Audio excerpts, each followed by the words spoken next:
بسم اللہ الرحمن الرحیم عزیز طلباء و طالبات السلام علیکم۔ آج ہم سبق نمبر 11 قدر ریاض کی پڑھائی کریں گے جس کے مصنف کا نام کرنل محمد خان ہے۔ مصنف کا تعارف امتحانی نقطہ نگاہ سے بہت اہم ہوتا ہے۔ مصنف کی تاریخ پیدائش و وفات، جائے پیدائش و وفات، ان کے اسلوب کی نمایاں خصوصیات، ان کی ادبی خدمات اور تصانیف کا یاد کرنا بہت ضروری ہے۔ مصنف کا تعارف اور سبق کے ایم سی کیوز آپ نے آبگینہ اردو سے یاد کرنے ہیں۔ اب آتے ہیں اپنے سبق کی طرف۔ قدر ایاز۔ ایاز تلمیح ہے سلطان محمود غزنوی جنہوں نے برِ صغیر پر 17 حملے کیے۔ ایاز ان کا ایک نہایت وفادار غلام تھا جو اپنے آقا پر جان نثار کرتا تھا۔ محمود غزنوی کو بھی ایاز سے والہانہ محبت تھی۔ سلطان اور غلام کی یہ محبت تاریخ میں محمود و ایاز کے نام سے مشہور ہے۔ محبت اور عقیدت کی مثال کے لیے شاعر محمود و ایاز کی تلمیح بھی استعمال کرتے ہیں۔ اس سبق کے ذریعے مصنف یہ بتائیں گے کہ غلام ہونا، غریب ہونا یا دیہاتی ہونا کوئی عیب والی بات نہیں۔ اس بات کو ثابت کرنے کے لیے وہ اپنی زندگی کی ایک کہانی سناتے ہیں۔ سبق کی پڑھائی کے دوران مشکل الفاظ کے معنی لکھتے جائیں۔ سبق کو ترتیب وار ذہن نشین کرتے جائیں جو کہ بعد میں آپ کو خلاصے اور اقتباس کی تشریح میں مددگار ثابت ہوگا۔ بے ترتیب خلاصے کے نمبر کاٹ لیے جاتے ہیں۔ کرنیلوں کو رہائش کے خاصے عمدہ سی کلاس بنگلے ملتے ہیں۔ کرنل فوجی عہدہ ہے اور حکومت کی طرف سے فوجیوں کو رہنے کے لیے کلاس وائز ان کے گریڈ وائز بنگلے دیے جاتے ہیں۔ سی کلاس یعنی اعلیٰ معیار کا تھا۔ اس میں اے بی بھی ہوتے ہیں لیکن مصنف کو سی کلاس میں بنگلہ ملا تھا۔ مجھے خوش قسمتی سے ایک ایسا بنگلہ مل گیا جو اپنی کلاس میں بھی انتخاب تھا مطلب چنا ہوا، یعنی مجھے کرنیلوں میں وہ امتیاز حاصل نہ تھا، امتیاز مطلب فرق، جو میرے بنگلے کو بنگلوں میں تھا۔ بوڑھے بہروں سے روایت ہے کہ ولسن روڈ کا یہ لا شریک بنگلہ ولسن صاحب نے خاص طور پر اپنے لیے بنایا تھا۔ بہروں مطلب خان سامو، لا شریک جس کا کوئی شریک نہیں ہوتا یعنی یکتا۔ یہ بنگلہ کم و بیش 2 ایکڑ خطہ زمین میں واقع تھا۔ کم و بیش تقریباً، ایکڑ کا مطلب ہوتا ہے 120 مرلہ، خطہ زمین زمین کا ٹکڑا، یعنی کہ سام ازل نے ہی اسے خاص شاہانہ طول و عرض بخشا تھا۔ قسام ازل، قسام ہوتا ہے تقسیم کرنے والا، ازل یعنی شروع سے۔ اس سے مراد تو اللہ تعالیٰ کی ذات ہوتی ہے لیکن اس سبق میں اس سے مراد وہ شخص ہے جس نے یہ زمین کو تقسیم کیا تھا۔ طول و عرض لمبائی چوڑائی۔ عمارت کے سامنے وسیع چمن تھا۔ وسیع مطلب کشادہ اور چمن کا مطلب باغ جیسے لان کہہ لیں، جس کے حاشیے پر مہندی کی گہری سبز باڑ کے سر پر نیزوں اونچے سرو اور سفیدے کے پیڑ لہلہاتے تھے۔ حاشیے مطلب کنارے۔ سرو اور سفیدے ایسے ہی پیڑوں کے نام ہیں جیسے آپ آم کا پیڑ کہہ لیں، سیب کا پیڑ کہہ لیں، اسی طرح سرو اور سفیدے درخت ہوتے ہیں۔ چمن میں جا بجا سرخ و سفید گلاب کے پھول تھے۔ جا بجا ہر جگہ، سفید مطلب سفید۔ الغرض ہمارے بنگلے کا مزاج ہر زاویے سے امیرانہ تھا۔ مقابلے میں ہمارے اثاثے کے تیور ہر چند کے خاک سرانہ تھے۔ اثاثے مطلب سرمائے، تیور مطلب مزاج، ہر چند اتنے ہی، خاک سرانہ مطلب عاجزانہ، یعنی ان کے کہنے کا مطلب یہ ہے کہ بنگلہ اتنا وسیع تھا لیکن جو مصنف کے پاس فرنیچر یا اثاثے تھے ان کے وہ عاجزانہ تھے یعنی کم تھے اس سے۔ تاہم اپنے مکان کی شان کے پیش نظر ہم نے جوں توں کر کے ہر کمرے کے لیے ایک قالین یا دری پیدا کر لی۔ جوں توں مطلب جیسے تیسے۔ اگرچہ اس کار خیر کا بیشتر اجر مقامی کباڑیے کو ملا۔ کار خیر نیک کام، بیشتر زیادہ تر، اجر بدلہ کباڑیا ہوتے جو پرانے فرنیچر کی خرید و فروخت کرتا ہے۔ علاوہ ازیں مناسب فرنیچر بھی حاصل کر لیا۔ سلیم میاں جو کہ مصنف کے بیٹے ہیں، جو ابھی ابھی میٹرک کے امتحان سے فارغ ہوئے ہیں۔ کس کے امتحان سے فارغ ہوئے ہیں؟ میٹرک کے۔ دوسرے کرنل زادوں کی طرح اور ان کے ہمراہ بے فکری سے بیڈمنٹن کھیلتے اور سر شام ہی دوستوں کے ساتھ ٹیلی ویژن کے سامنے جم جاتے۔ کرنل زادوں یعنی کرنل کے بیٹوں۔ بیڈمنٹن ایک گیم کا نام ہے، ایک کھیل کا نام ہے۔ سر شام، شام ہوتے ہی۔ کیا مجال جو کوئی غیر اس مشاہدے میں مخل یا شریک ہو۔ مجال مطلب جرات، مخل مطلب دخل دینا۔ سوائے اس کے کہ ہمارا بوڑھا ملازم علی بخش ان کی تواضع کے لیے کمرے میں خاموشی سے داخل اور خارج ہوتا رہتا۔ علی بخش کو یوں بھی سلیم سے انس تھا کہ اسی کے ہاتھوں میں پلا تھا۔ انس کا مطلب محبت۔ तवाज़ो का मतलब मेहमान की खातिरदारी करना। अब इस पैराग्राफ में याद रखने की बात यह है, इनमें दो अशखास का तारुफ है, एक सलीम मियाँ, दूसरा अली बख्श। सलीम मियाँ मुसन्निफ के बेटे हैं, जबकि अली बख्श उनका बूढ़ा मुलाजिम है। एक दिन मैं अपने मुताले के कमरे में बैठा था। इधर मैं से मुराद मुसन्निफ है कि अली बख्श खिलाफ मामूल रोनी सूरत बनाए दाखिल हुआ। खिलाफ मामूल, मामूल के खिलाफ। वजह गिरानी पूछी तो कहने लगा, वजह गिरानी का मतलब है रोने की वजह। सलीम मियाँ ने डांटा है। कहते हैं बदतमीज हो, गवार हो, देहाती हो। बदतमीज यानी बेअदब, गवार मतलब जाहिल, देहाती मतलब देहात में रहने वाला। मैंने इन इरशादात की शान नजूल पूछी तो बोला, इरशादात मतलब फरमुदात, शान नजूल नाजिल होने की वजह। कल सलीम मियाँ की गैर हाजिरी में उनके एक दोस्त अमजद साहिब आए और बाहर बरामदे में ही आराम कुर्सी पर बैठ गए। मैंने उनके कहने पर उन्हें ठंडे पानी का गिलास पेश किया। काफी देर सलीम साहिब का इंतजार करते रहे, लेकिन आखिर मायूस होकर चल दिए। बाद में मैंने सलीम साहिब को बताया तो मुझ पर बरस पड़े। बरस पड़े मतलब गुस्सा हुए। उन्हें गोल कमरे में सोफे पर क्यों ना बिठाया। गोल कमरे मतलब ड्राइंग रूम। रेफ्रिजरेटर से निकाल कर कोका कोला क्यों ना पेश किया। अब अबजद समझेगा कि इन लोगों को तवाज़ो का सलीका नहीं, देहाती हैं, जंगली हैं, और फिर जो मुंह में आया कह दिया। अली बख्श की दास्ताने गम खत्म हुई तो सलीम मियाँ भी आ गए। दास्ताने गम, दुखी कहानी। अली बख्श के चेहरे पर शिकायत लिखी हुई थी। शिकायत मतलब शिकवा। तो अपने दिल पर लिखी हुई शिकायत बयान करने लगा। हमने सुकून से ये किस्सा सुना। तरफैन के बयानों से वाज़ेह था कि तनाज़ा बहुत हफीफ है। तरफैन मतलब दोनों फरीक, तनाज़ा मतलब झगड़ा, हफीफ हल्का। और ये कि दो तरफा तूफान का हदूद अरबा एक चाय की प्याली में समा सकता है। हदूद अरबा मतलब चारों अतराफ। अली बख्श इसलिए नाखुश था कि उसे देहाती कहा गया था, और सलीम मियाँ इस बात पर बरहम थे। बरहम थे मतलब नाराज थे कि अली बख्श की गलती की वजह से अमजद उन्हें देहाती समझा होगा।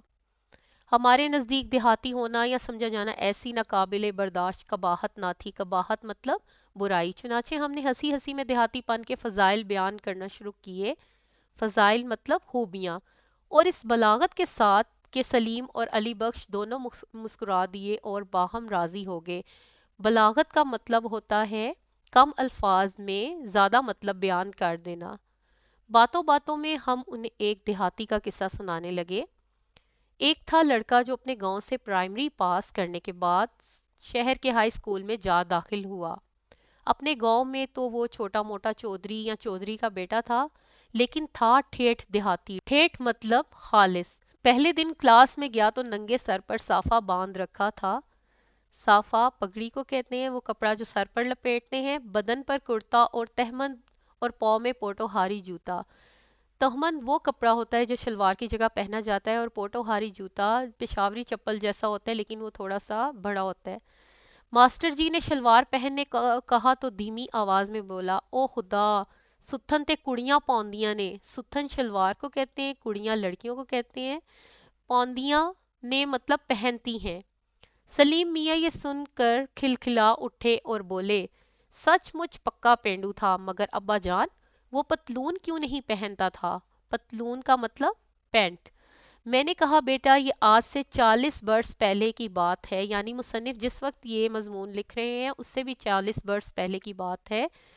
उन दिनों अगर मास्टर जी खुद भी पतलून पहन लेते तो शहर के कुत्ते उन्हें वलायत पहुंचा आते। अब ये जो है शहर के कुत्ते उन्हें विलायत पहुंचाते, इसका मतलब ये है कि जब गांव के कुत्ते कोई अजीब चीज देखते हैं, कोई नई चीज देखते हैं, तो वो भौंकना शुरू हो जाते हैं। तो उनके कहने का मतलब ये है कि उस वक्त इतनी हाल हाल कोई पतलून पहनता था कि अगर उन्हें शहर के कुत्ते भी देख लेते तो वलायत पहुंचाते, यानी गैर मुल्क पहुंचाते। सलीम मेरी बात पूरी तरह समझे बगैर हंस दिए। बूढ़ा अली बख्श पूरी तरह समझकर मुस्कुराया। अब सलीम ने ये बात क्यों नहीं पूरी तरह समझी, क्योंकि वो इस जमाने का नौजवान था, जबकि बूढ़ा अली बख्श जो था वो पुराने जमाने से ताल्लुक रखता था, इसलिए वो बात को पूरी तरह समझकर मुस्कुराया। हमने कहानी जारी रखी। इधर हम से मुराद मुसन्निफ है। उन दिनों पतलून पोश हाल हाल ही नजर आते थे, पतलून पोश पैंट पहनने वाले हाल हाल कहीं कहीं। मसलन सारे स्कूल में एक सेकंड मास्टर साहिब थे जो सूट पहनते थे। लड़के उन्हें जेंटलमैन कहा करते थे। लाहौर में तालीम पाई थी, वहीं के रहने वाले थे, हर फिक्रे में दो तीन लफ्ज अंग्रेजी के बोलते थे और लड़के रश्क से मरने लगते थे। आदमी खुश मिजाज थे, हॉकी के खिलाड़ी थे और शिकार के शौकीन। एक दफा दिसंबर में शिकार करते करते उसी देहाती लड़के के गांव जा निकले। रात हो रही थी, आपने उसी के यहाँ ठहरने का फैसला किया और उनके दरवाजे पर जा दस्तक दी। लड़के ने अचानक मास्टर जी को घर के दरवाजे पर देखा तो एक लम्हे के लिए चकरा गया। मास्टर साहिब ने कई दफा मजाक में कहा तो था कि हम एक दिन छोटे चौधरी के मेहमान बनेंगे। मास्टर जी उससे छोटा चौधरी भी मजाकन ही कहा करते थे, मजाकन मतलब मजाक के तौर पर। लेकिन चौधरी को तवक्को थी कि मास्टर जी मजाक को मजाक की हद तक ही रखेंगे, तवक्को मतलब उम्मीद। मगर आज वो हद फलांग कर उसके रूबरू आ खड़े हुए थे। रूबरू मतलब आमने सामने। तो छोटे चौधरी को मेजबानी के बगैर चारा ना था, अब तो उसको मेजबानी करनी ही करनी थी। ये नहीं कि छोटे चौधरी या उसके घर वाले मेहमान नवाज ना थे, उन्हें सिर्फ इस बात का यकीन नहीं था कि उनकी मेहमान नवाजी मास्टर जी को मुआफिक भी आएगी कि नहीं। मुआफिक मतलब रास। बहरहाल उन्होंने अपनी तवाज़ो की इब्तिदा की। छोटा चौधरी और उनके बड़े भाई मास्टर जी को बसद ताज़ीम इज्जत के तौर पर अपनी चौपाल में ले गए। चौपाल बैठक को कहते हैं। चौपाल के दो हिस्से थे, एक में घोड़ी बंदी थी और दूसरे के ऐन मरकज में, मरकज मतलब दरमियान में, आतिशदान था जिसकी आग के शोले और धुआं बैक वक्त बुलंद होकर चौपाल में रोशनी और तारीकी फैला रहे थे। आतिशदान के गिर्द खुश्क घास का नर्म और गर्म फर्श था जिसे मकामी बोली में सुथर कहते हैं। गांव के 20-22 आदमी सुथर पर बैठे हुक्का पी रहे थे। मास्टर जी दाखिल हुए तो सब खड़े हो गए। मास्टर जी को आओ जी खैर नाल यानी खैर के साथ तशरीफ लाए। हर एक ने उनसे मुसाफा किया, मुसाफा हाथ मिलाने को कहते हैं। हर एक ने उनके बाल बच्चों की हैरियत पूछी। मास्टर जी ने छूटते ही जरा शर्मा कर कह तो दिया कि अभी बाल बच्चों की नौबत नहीं आई। छूटते ही यानी शुरू में ही। लेकिन इन नामौलूद बरखुरदारों की हैरियत बहरहाल हर मुलाकाती ने पूछी। नामौलूद मतलब जो पैदा नहीं हुए, बरखुरदार मतलब नेक औलाद, कि यही उनकी तवाज़ो की तरकीब थी। तवाज़ो मतलब मेहमानदारी। चूंकि मास्टर जी ने पतलून पहन रखी थी लिहाजा फर्श पर बैठाने की बजाय उनके लिए रंगीली चारपाई बिछा दी गई। सलीम हैरान होकर बोले, अब्बा जान, उनमें इतनी अकल ना थी कि उन्हें कुर्सी देते। मैंने कहा यानी मुसन्निफ ने, बेटा अकल तो थी, कुर्सी ना थी। सलीम ने फैसला कुन अंदाज में कहा, अगर कुर्सी ना थी तो चौधरी किस बात के थे। मैंने कहा यानी मुसन्निफ ने, एक तो चौधरी जरा छोटी किस्म के थे और दूसरा गांव में चौधरीपन की नुमाइश कुर्सियों से नहीं की जाती। नुमाइश मतलब दिखावा। सलीम देहातियों की कोई गलती कोई कमजोरी पकड़ने पर तुला हुआ था मतलब तैयार बैठा था। मगर कोई गोल कमरे में भी घोड़ी बांधता है, मैंने सलीम को समझाया, मैंने यानी मुसन्निफ ने। अगर घोड़ी के लिए कोई अलहदा मुस्ततील कमरा ना हो तो फिर वो भी गोल कमरे में रहती है। इलावाजी गांव के कमरे इतने गोल भी नहीं होते। मुस्ततील मतलब रेक्टेंगल को कहते हैं। सलीम तंज को पा गया और बोला, तंज ताने को कहते हैं। गोल कमरा तो वैसे नाम पड़ गया है, हमारा अपना गोल कमरा भी चौकोर है, मगर बात यह है कि ड्राइंग रूम में घोड़े गधे का क्या काम।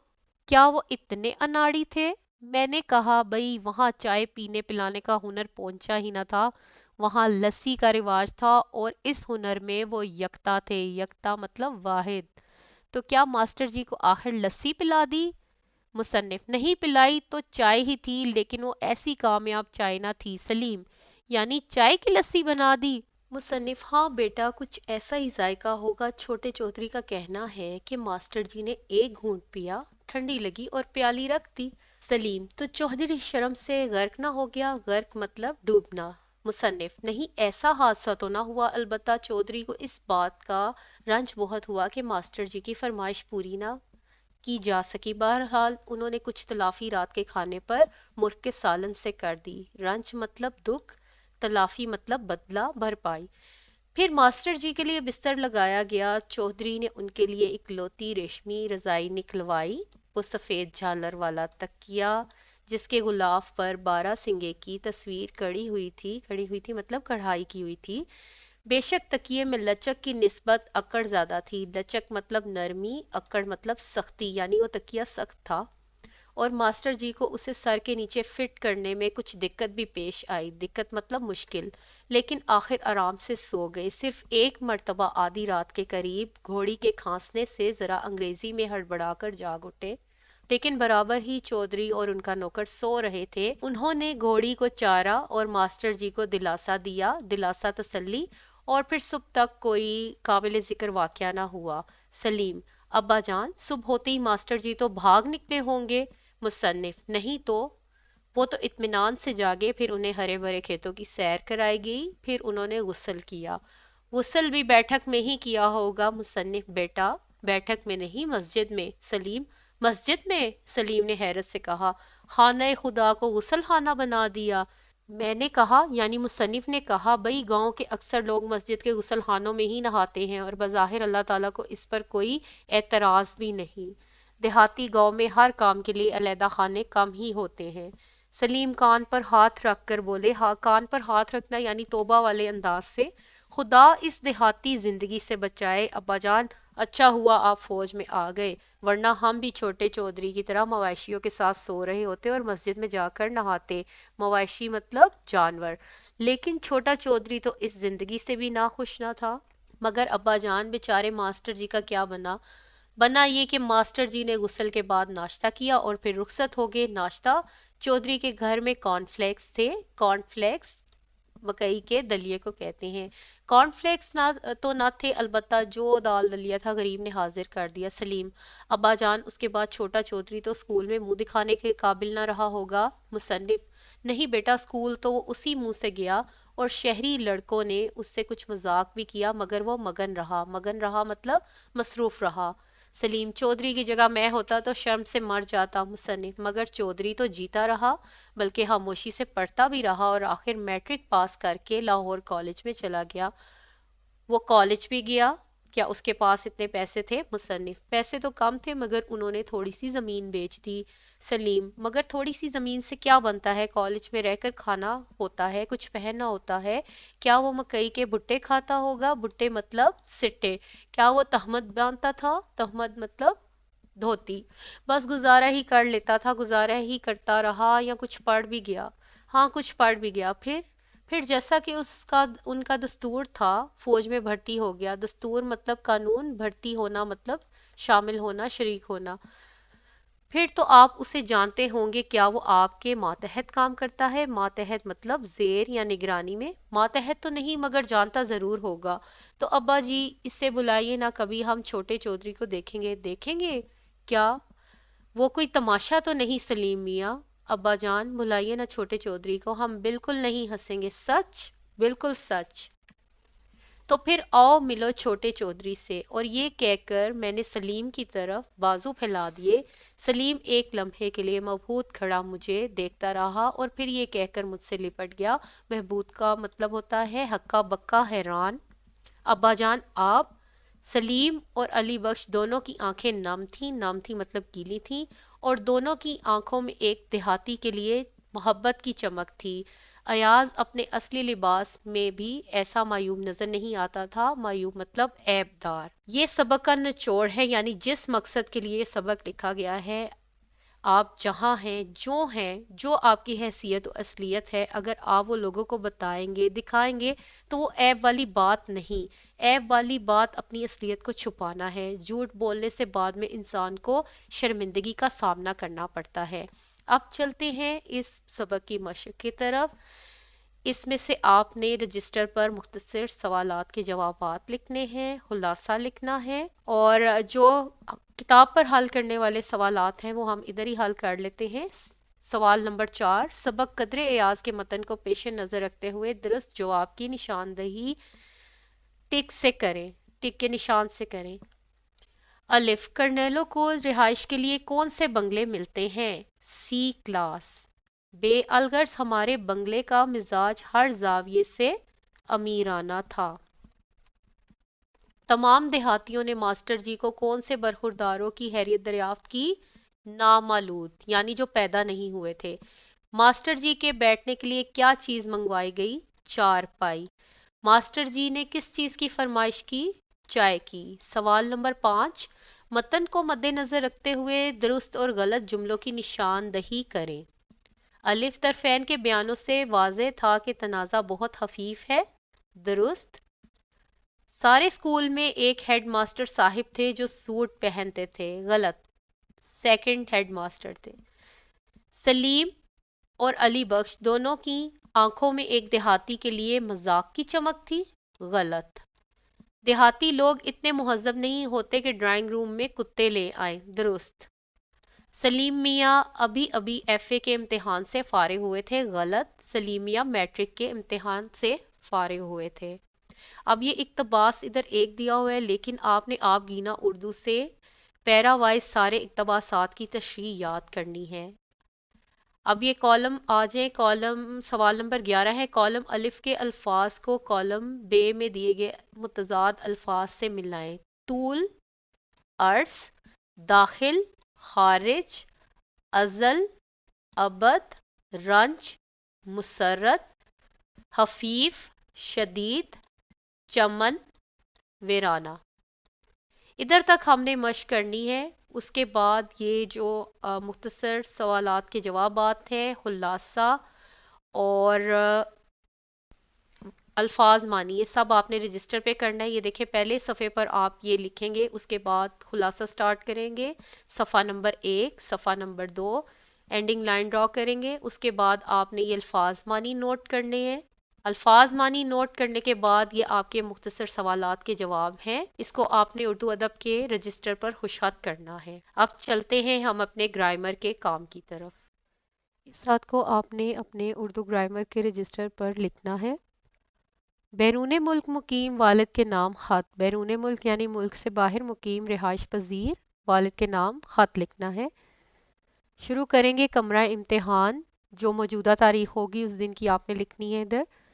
پیارے والد صاحب ندائیہ السلام علیکم، خطمہ، کل آپ کا خط موصول ہوا، آپ کی خیریت جان کر دلی خوشی ہوئی، اللہ تعالیٰ تا حیات آپ کا سایہ ہمارے سروں پر سلامت رکھے۔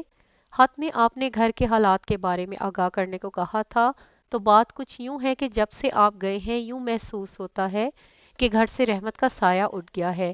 آپ کی غیر موجودگی کی وجہ سے بہت سے مسائل سر اٹھا رہے ہیں۔ نیکسٹ پیراگراف، جب سے آپ گئے ہیں گھر میں سب پر اداسی چھا گئی ہے، سب لوگ آپ کو یاد کرتے ہیں، امی جان گھر کی ذمہ داریاں پوری کرتے ہوئے بیمار رہنے لگی ہیں، انہیں تمام معاملات اکیلے ہی دیکھنا پڑتے ہیں، بھائی جان بھی رات دیر تک گھر سے باہر رہتے ہیں، آوارہ لڑکوں کے ساتھ گھومنا اور گھر کی ذمہ داریوں سے جی چرانا ان کا معمول بن گیا ہے۔